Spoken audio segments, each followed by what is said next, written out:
Baik, sekarang saya sudah berada di Komplek Pemakaman Kerkhof Pocut. Ini merupakan komplek pemakaman kolonial Belanda terbesar se-Asia Tenggara. Paling tidak ada 2.200 makam di dalamnya. Saya juga akan mengajak Anda ke dalam dan kita juga akan berbincang-bincang dengan salah satu arkeolog. Ayo ikuti saya.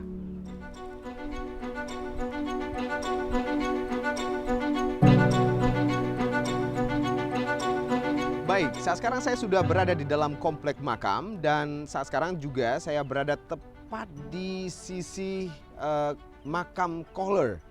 Beliau adalah salah satu perwira yang tewas tertembak di depan Masjid Raya Baitur Rahman, Banda Aceh. Saat sekarang sudah ada arkeolog Balai Pelestarian Cagar Budaya Aceh, Mas Adi. Di sini kan selain makam Kohler, ada banyak makam-makam juga di sini. Ya.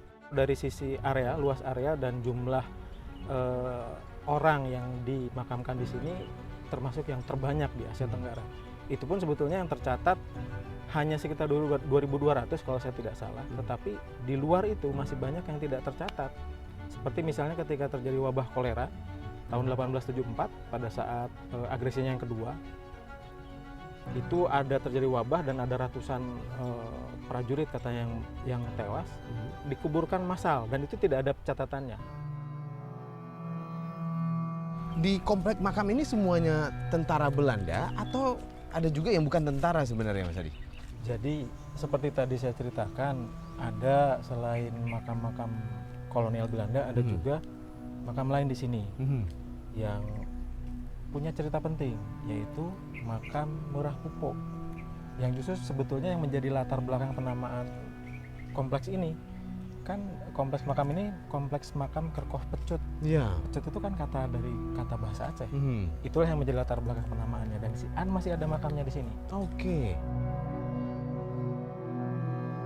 Murah Pupo itu adalah putra Sultan Iskandar Muda yang kemudian sebelumnya dia digadang-gadang sebagai calon pengganti beliau, kemudian akhirnya malah dihukum mati oleh ayahnya karena dia melakukan suatu kesalahan yang tidak termaafkan.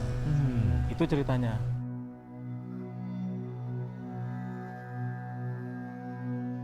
Ketika itu dulu di sini katanya merupakan sebuah padang ilalang gitu kan. Dia dijauhkan dari makam keluarga kerajaan karena dia melakukan sebuah kesalahan yang tidak termaafkan oleh ayahnya.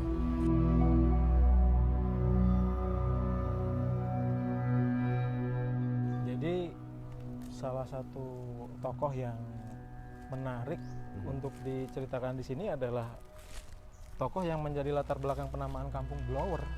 Blower? Ya. Dekat sekali dengan sini? Iya. Jadi Blower itu asalnya dari tokoh ini namanya. Ini dia. Siapa namanya, Mas Adi? Bolchover. Bolchover.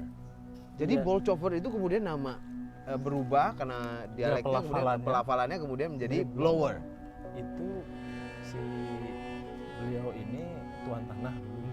Tuan tanah di sekitar sini katanya punya konsesi kebun kelapa, punya pertokoan, gedung-gedung segala macam tanah di sini tuan tanah. Terus meninggal dimakamkan di sini gitu kan.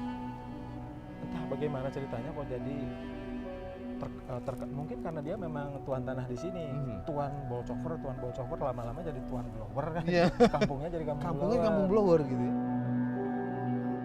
Mas Adi, kalau dilihat di sini kan berbagai macam bentuknya ya. Tadi Bolchover punya bentuk sendiri dari makamnya. Saya menarik ini kalau lihat sayup-sayup sudah terlihat salah satu ini makam atau bangunan atau monumen atau apa sebenarnya. Ini di dalam catatan, ini adalah monumen peringatan meninggalnya Jenderal Pen, bukan makamnya. Ini monumennya? Monumennya. Oke. Menurut catatan Belanda, dia itu dikuburkan di sini tapi tidak diberi tanda.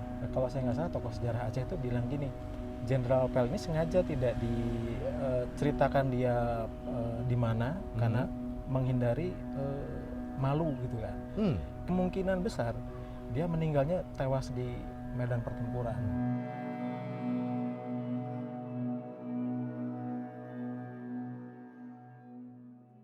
Mas Adi, kalau dilihat ini luas wilayahnya seberapa besar sih sebenarnya komplek makam ini? Hampir 2 hektar kalau saya tidak salah. Hampir 2 hektar? Itu pengelolaannya bagaimana? Sampai kemudian ya kok terlihat memang tersusun rapi seperti ini ya, terstruktur dengan apa namanya pohon-pohon yang memang menyejukkan seperti ini. Ini pengelolaannya seperti apa? Di sini ada perwakilannya. Oh, ada perwakilan. Kawan saya. Saya kenal beliau itu Pak Salia Rusdi. Beliau yang menjadi perwakilan dari Stichting Pecut Fonds di Aceh. Oke. Ada di sini saya kenalkan. Oh, sudah ada di sini. Baik. Pak Salia.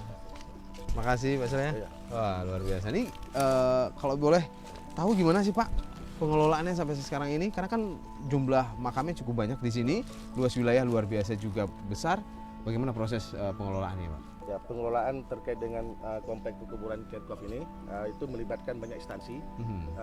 Dalam artian yayasan yang selama ini membantu melestarikan perawatan daripada komplek pekuburan Belanda ini yang terbentuk pada tahun 1976 yang mana bermula dari seorang kolonel Brandgen, mantan seorang serdadu pada masanya itu di Aceh.